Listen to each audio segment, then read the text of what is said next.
আসসালামু আলাইকুম। Korchandpur secondary girls school online platform থেকে আমি মোহাম্মদ মেহের ইসলাম, সহকারী শিক্ষক, কোরচাঁদপুর মাধ্যমিক বালিকা বিদ্যালয়, কোরচাঁদপুর ঝিনাইদহ। সকলকে জানাচ্ছি প্রীতি ও শুভেচ্ছা। প্রিয় শিক্ষার্থীবৃন্দ, আশা করি তোমরা সবাই পরম করুণাময় অসীম দয়ালু আল্লাহর রহমতে ভালোই আছো, বাড়িতে অবস্থান করছো এবং নিয়মিত আমাদের অনলাইনে যে ক্লাস কার্যক্রম সেগুলো তোমরা দেখছো। আজ আমি আলোচনা করব নবম দশম শ্রেণীর অষ্টম অধ্যায় নবদান বই সম্পর্কে। প্রিয় শিক্ষার্থীরা, আমি চেষ্টা করব তোমাদেরকে কিছু শেখানোর, জানানোর এবং বোঝানোর। তো আজকে শুরু করা যাক নবদান বই কাকে বলে সেটা দিয়ে। আমরা জানি প্রতিষ্ঠানে প্রতিদিন কিছু না কিছু নগদ লেনদেন সংগঠিত হয়ে থাকে। এই নগদ লেনদেনগুলো নিয়ে আমরা আলাদা হিসাব করি এবং ধারে বা বাকিতে যে লেনদেনগুলো হয় সেগুলো দিয়ে আমরা আলাদা হিসাব করি। আমরা শিখব কিভাবে নগদ লেনদেনগুলোকে একটা নগদান বইতে অন্তর্ভুক্ত করা হয় সে সম্পর্কে। তো নগদান বই বলতে কি বোঝায়? লেনদেনগুলো সংগঠিত হওয়ার পর এবং সেগুলো জাবিতাভুক্তি করার পর নগদ লেনদেন, শুধুমাত্র নগদ লেনদেন নিয়ে যে হিসাবে বই প্রস্তুত করা হয় সেটাকে বলা হয় নগদান বই। এই নগদান বইতে কোনো প্রকার ধারে বা বাকিতে লেনদেন কখনোই লিপিবদ্ধ হয় না। এখানে শুধুমাত্র নগদে সংগঠিত লেনদেন অর্থাৎ প্রাপ্তি এবং প্রদানসমূহ, আয় এবং ব্যয়সমূহ এখানে লিপিবদ্ধ করা হয়। তো প্রিয় শিক্ষার্থীরা, তোমরা বুঝতে পারলে যে নগদান বই কাকে বলে। যেখানে শুধুমাত্র নগদ লেনদেনগুলো সংগঠিত হওয়ার পরেই লিপিবদ্ধ করা হয় সেটাকে বলা হয় নগদান বই। এই নগদান বইকে আমরা যদি ভাগ করি তাহলে বলতে পারি নগদান বই প্রধানত 4 প্রকার, যথা এক ঘর নগদান বই,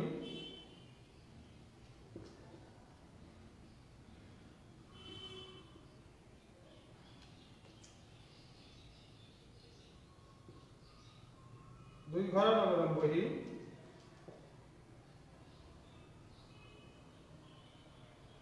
তিন ঘর নগদান বই এবং সর্বশেষ খুচরা নগদান বই। তো প্রিয় শিক্ষার্থীরা, তোমরা দেখলে যে নগদান বইতে আমরা প্রধানত 4 ভাগে ভাগ করি এবং তার প্রকার ভিতরে আসে প্রথমে এক ঘর নগদান বই, দুই ঘর নগদান বই, তিন ঘর নগদান বই এবং সর্বশেষ খুচরা নগদান বই।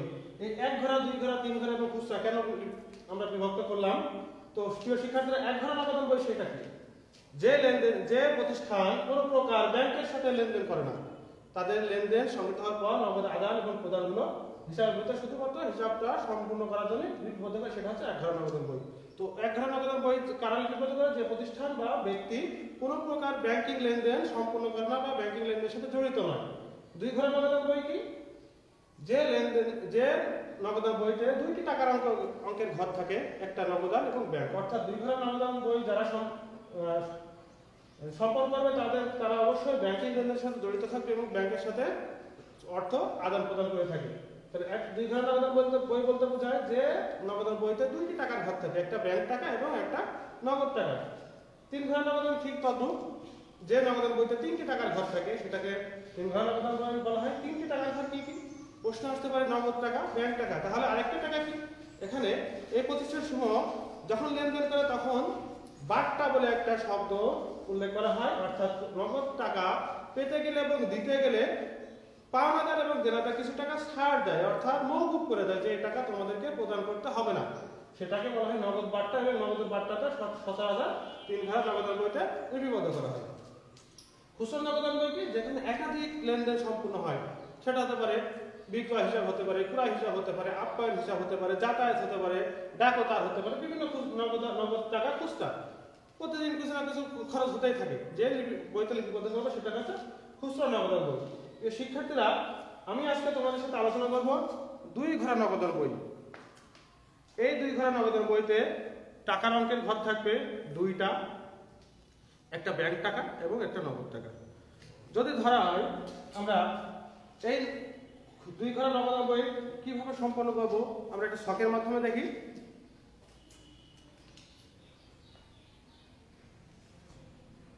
প্রিয় শিক্ষার্থীরা, তোমরা লক্ষ্য করো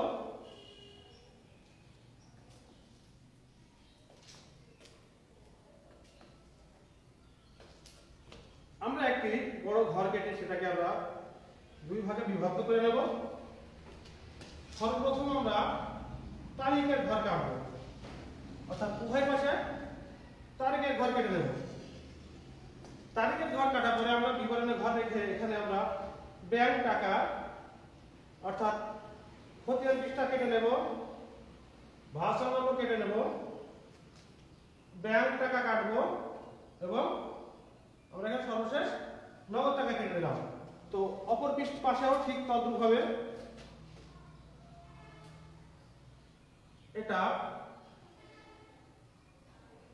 ব্যাংক টাকা, নগদ টাকা, খতিয়ান পৃষ্ঠা এবং রসিদ নম্বর। প্রিয় শিক্ষার্থীরা দেখি এখানে আমরা লিখব ডেবিট টাকা, ডেবিট, এবং ঘরের ডান পাশে লিখব ক্রেডিট, ডেবিট এবং ক্রেডিট। এখানে প্রতিষ্ঠান নাম লিখব আপন, আপন ট্রেডার্স এর দুই ঘরা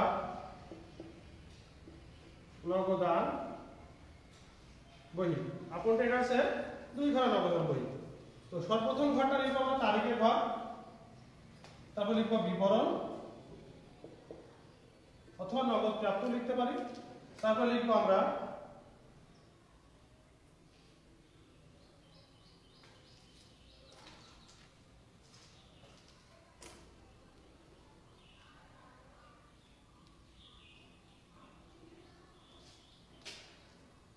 টাকা ঘরগুলো আমরা একটু বড় করে নিই, ব্যাংক টাকা, নগদ টাকা, খতিয়ান পৃষ্ঠা, রসিদ নম্বর।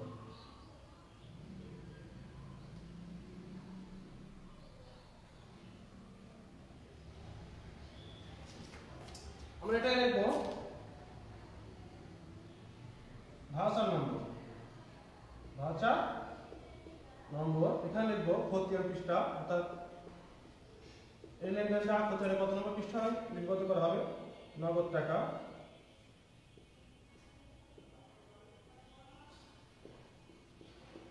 ব্যাংক টাকা। আবার আমরা ক্রেডিট পাশে লিখব তারিখ, বিবরণ। এখানে লিখেছি ভাউচার নম্বর, আমরা ক্রেডিট দিকে লিখব রসিদ নম্বর, রসিদ নম্বর। এখানে খতিয়ান পৃষ্ঠা আগে থাকবে, নগদ টাকা আর ব্যাংক টাকা। প্রিয় শিক্ষার্থীরা, আমরা দুই ঘর নগদ বইতে মোট টাকার ঘর দুইটা থাকে, নগদ টাকা এবং ব্যাংক টাকা। পাশে তো লেখা থাকে খতিয়ান পৃষ্ঠা, থাকে ভাউচার নম্বর। ক্রেডিট পাশে থাকে রসিদ নম্বর, খতিয়ান পৃষ্ঠা, নগদ টাকা এবং ব্যাংক টাকা। তো যত রকম লেনদেনের আয় হবে, আয়গুলো আমরা কোথায় লিপিবদ্ধ করবো? ডেবিট পাশে। যত রকম আয় আছে সেই আয়গুলো আমরা ডেবিট পাশে লিপিবদ্ধ করবো, এবং যত প্রকার ব্যয় আছে এবং খরচ আছে সেগুলো আমরা ক্রেডিট পাশে লিপিবদ্ধ করবো। তো প্রিয় শিক্ষার্থীরা, আমরা কিছু কাজ করি যেগুলো হিসাবের নগদান বইতে যে যে দিকে অন্তর্ভুক্ত হবে সেগুলো কাজ করি। যদি ধরি এখানে লিখে দেখি জানুয়ারির 1 তারিখ 2017 নগদ উদ্বৃত্ত 50,000 টাকা এবং ব্যাংক উদ্বৃত্ত 30,000 টাকা। যখনই বছরের প্রথম মাস অথবা যে কোনো মাসের প্রথম তারিখ থাকে এবং সেখানে উদ্বৃত্ত কথা উল্লেখ থাকে, সেটা নগদ এবং ব্যাংক দুইটাই থাকতে পারে। আবার নগদ উদ্বৃত্ত থেকে আবার ব্যাংক জমাতিরিক্ত উদ্বৃত্ত থাকতে পারে, সেটা আমরা জানতে পারবো। যদি ব্যাংক উদ্বৃত্ত থাকে, ব্যাংক জমা উদ্বৃত্ত থাকে, তাহলে বুঝতে হবে সেটা ডেবিট পাশে যাবে। যদি ব্যাংক জমা উদ্বৃত্ত থাকে সেটা যাবে ক্রেডিট পাশে। এবং মাসের প্রথম তারিখটা আমরা লিপিবদ্ধ করবো কোথায়? আমরা প্রথমে এখানে লিখবো সালটা 17 জানুয়ারি 1 তারিখ। ব্যালেন্স বিড হিসাবে, ব্যালেন্স বিড হিসাবে অন্তর্ভুক্ত হবে নগদ টাকা, নগদের ঘরে 50,000, ব্যাংক টাকা, ব্যাংকের ঘরে 30,000। এটা গেল 1 তারিখে। তো প্রিয় শিক্ষার্থীরা, তারপরে আবার যে কোনো তারিখ থাকতে পারে। যেমন জানুয়ারির 2 তারিখ যে আছে নগদ বিক্রয়, নগদ বিক্রয় 5000 টাকা। প্রিয় শিক্ষার্থীরা, নগদ বিক্রয়টা আয় না ব্যয় সেটা আমাকে আগে নিরূপণ করতে হবে, তারপরে আমরা সেটাকে লিপিবদ্ধ করব। নগদ বিক্রয় করলে অর্থ আগমন ঘটে এবং পণ্যদ্রব্য চলে যায়। তাহলে আমরা যেহেতু নগদ টাকা হিসাব করছি সেহেতু এখানে ধরে নেব নগদ টাকা আমাদের আয়। তাহলে আমরা বিক্রয় হিসাব অন্তর্ভুক্ত করব 2 তারিখ বিক্রয় হিসাব,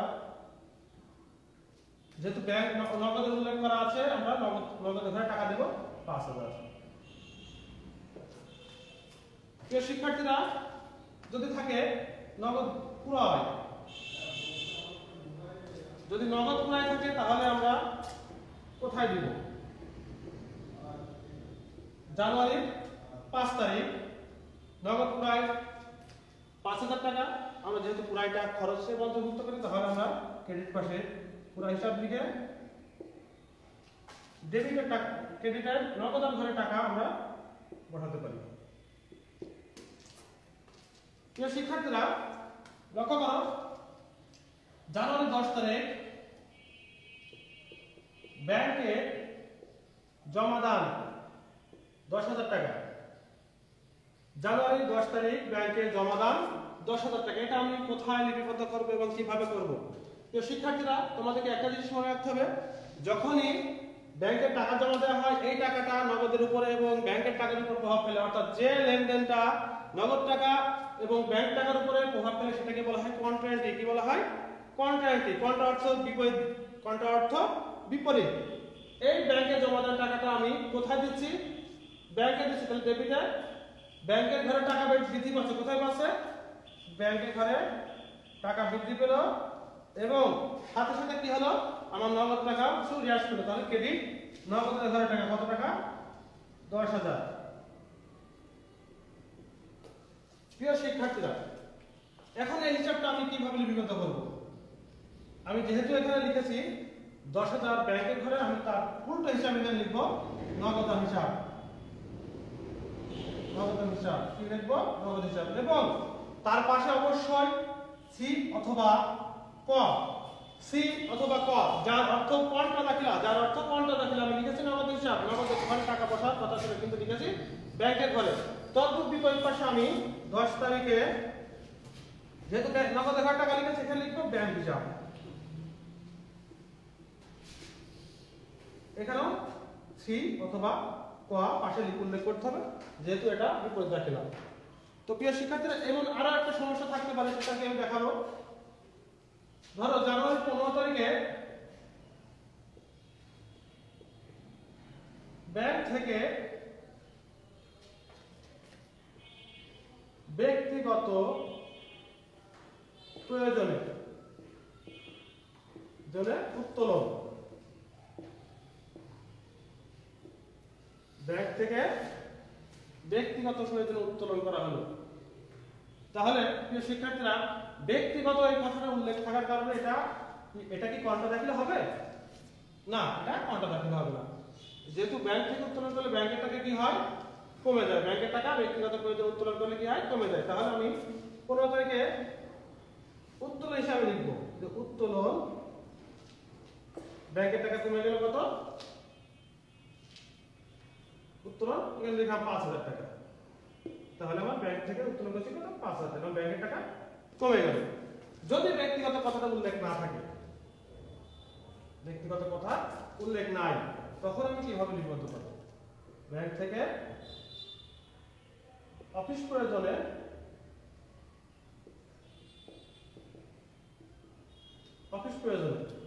অথবা অফিস প্রয়োজনের কথাটা উল্লেখ করা নাই, ব্যাংক থেকে উত্তোলন করা হলো 7,000 টাকা।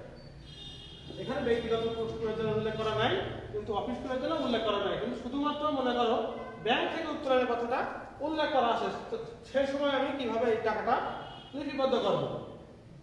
প্রিয় শিক্ষার্থীরা, যেহেতু ব্যাংক থেকে অফিস প্রয়োজনে উত্তোলন করতে হলে ব্যাংকের টাকার উপরে প্রভাব ফেলবে, আবার অফিসের নগদ টাকার উপরে প্রভাব বিস্তার করবে। আমি লিখে নাও 15 তারিখ ব্যাংক থেকে যখন টাকা উত্তোলন করা হয় নগদ টাকা বৃদ্ধি পায় এবং ব্যাংকের টাকা কমে যায়। তাহলে নগদের ঘরে টাকা লিখবো কত? 7,000 এবং ক্রেডিট পাশে ব্যাংকের ঘরে টাকা লিখবো 7,000।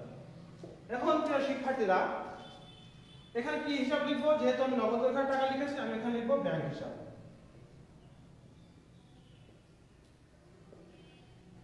তো পাশে অবশ্যই ক অথবা সি উল্লেখ করে দেব এবং কয়টা লিখবো? নগদ হিসাব।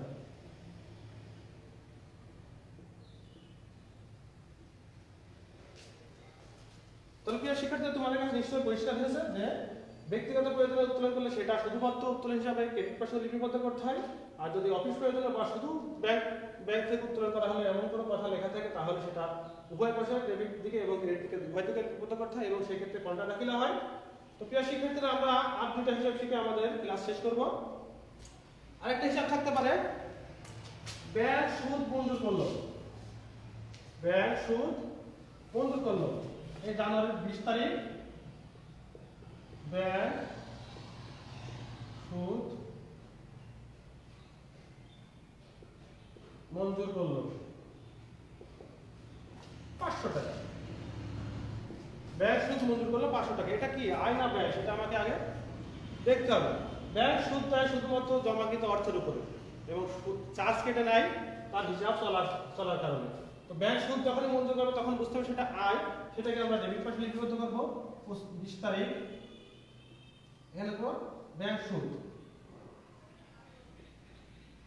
এবং সেটা অবশ্যই ব্যাংকের ঘরে যাবে, নট নগদের ঘরে। কখনোই নগদের ঘরে যাবে সেটা, যেহেতু ব্যাংক সরাসরি সুদ মঞ্জুর করার পর সেটা তোমাকে নগদ অর্থ স্বরূপ প্রদান করবে, সেটা ব্যাংক হিসাবে যোগ করে নেয়। তাহলে ব্যাংক সুদ কত? 500 টাকা আমরা লিখব ব্যাংকের ঘরে।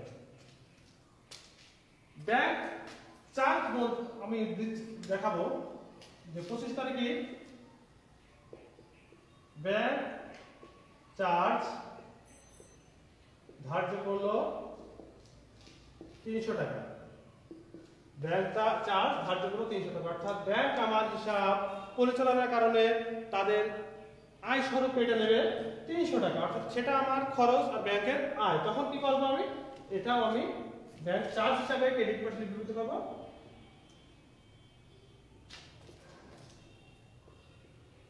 ব্যাংক চার্জ 300 টাকা।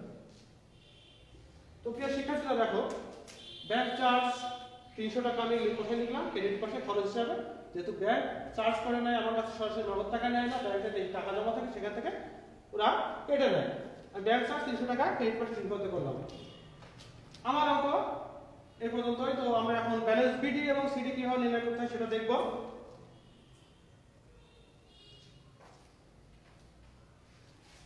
শিক্ষার্থীরা তোমরা সবসময় একটা জিনিস মনে রাখবে যে নগদ প্রাপ্তি থেকে প্রদান কখনোই বেশি হতে পারে না। প্রাপ্তি থেকে প্রদান কখনো বেশি হতে পারে না। আমার কাছে যদি নাই থাকলো আমি কোথা থেকে প্রদান করব?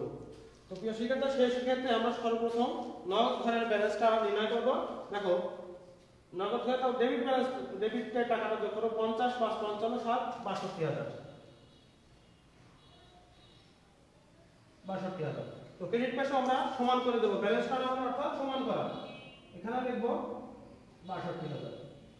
এখন 62,000 থেকে এখানে যে টাকাটা আছে সেটা বাদ দিলে হয় কত? এখানে 15,000 টাকা বাদ দিলে হয় 47,000। এই 47,000 আমার হবে কি? ব্যালেন্স বিডি এবং এটা হবে ব্যালেন্স সিডি। ব্যালেন্স সিডি লিখতে হয় মাসের শেষ তারিখ, জানুয়ারির শেষ তারিখ 31। তাহলে আমি এটা লিখবো ব্যালেন্স সিডি, অর্থাৎ আমি তো হলো 47,000 টাকা। আমি এই পাশে লিখবো তার পরবর্তী মাসে ব্যালেন্স বিডি হয়, অর্থাৎ পরবর্তী মাসে ফেব্রুয়ারি 1 তারিখ ব্যালেন্স বিডি 47,000 টাকা। এরপর আমি ব্যাংকের টাকা হিসাব করব। 30 + 40 আর 5 40,500 টাকা। 40,500 আমি এই পাশে লিখব 40,500 টাকা। তো প্রিয় শিক্ষার্থীরা, যেহেতু আমার ডেবিটের টাকা বেশি, ক্রেডিটের টাকা কম, তাহলে ব্যালেন্স সিটটা হবে ক্রেডিট পাশে 7,300 টাকা বাদ দিলে 33,000, তাহলে 33,500 টাকা।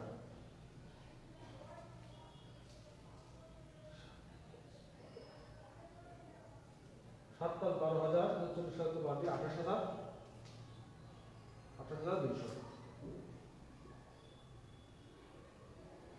28,200 টাকা আমার ব্যালেন্স ছিল।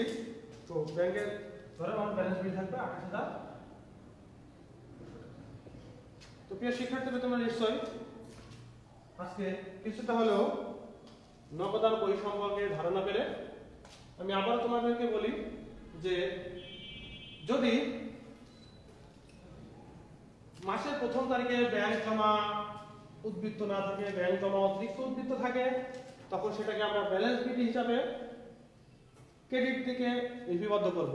কোন দিকে লিপিবদ্ধ করব? ব্যালেন্স বিল হিসাবে ক্রেডিট দিকে। এছাড়াও আরো অনেকগুলো হিসাব থাকতে পারে, পরিবহন ব্যয়, পণ্য বা আসবাবপত্র ক্রয় বিক্রয়, বিভিন্ন যত প্রকার নগদ লেনদেনই আছে সবগুলোই আমরা নগদান বইতে লিপিবদ্ধ করতে পারি। তো নগদ লেনদেন ছাড়া কখনোই নগদান বইতে লিপিবদ্ধ করা হয় না। তোমাদেরকে একটা জিনিস মনে রাখতে হবে, কোনটা দাখিলার ক্ষেত্রে তোমরা একটু সাবধানতা অবলম্বন করবা নিশ্চয়। এই কোনটা দাখিলা যখনই হয় তখন সেই বিপদ হিসাব লিখতে হয়।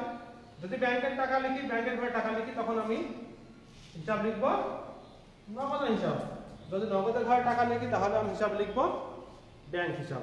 এবং অবশ্যই ওই হিসাবটার পাশেই তোমাকে সি অথবা ক দিয়ে আইডেন্টিফাই করতে হবে, যাতে বোঝা যায় ওটা কোনটা দাখিলা। তো প্রিয় শিক্ষার্থীরা, আজ এ পর্যন্তই। আমি আশা করছি তোমরা নিশ্চয়ই দুই ঘর নগদান বই সম্পর্কে জানতে পারলে এবং বাড়িতে তোমরা অধিক অনুশীলন করবে, তাহলে তোমরা সবকিছুই বুঝতে পারবে এবং তোমাদের কাছে দুই ঘর নগদান বই পরিষ্কার হয়ে যাবে। আর দুই ঘর নগদান বই পারলে তোমরা অবশ্যই 3 ঘর নগদান বইটা সম্পন্ন করতে পারবা। শুধুমাত্র ওখানে বাট্টার টাকাটা থাকে, একটা আলাদা ঘর করতে হয় নগদ বাট্টার। এই নগদ বাট্টা তোমরা ডেবিট পাস ক্রেডিট কার্ড দুই পাশে আছে, তোমরা টাকা ওখানে অন্তর্ভুক্ত করতে পারো। তো প্রিয় শিক্ষার্থীরা, আজ এ পর্যন্তই। আশা করছি তোমরা সবাই বাড়িতে থাকবা, ভালো থাকবা। তোমাদের অ্যাসাইনমেন্টের যে কাজ সেগুলো ধারাবাহিকভাবে তোমরা করে সেগুলো নিজ নিজ প্রতিষ্ঠানে জমা দিবা এবং আশা করছি তোমরা খুব ভালোই করবা। তো আজ এই পর্যন্তই। সবাই সুস্বাস্থ্য এবং দীর্ঘায়ু কামনা করে আমি এখানেই সমাপ্ত করছি। আসসালামু আলাইকুম।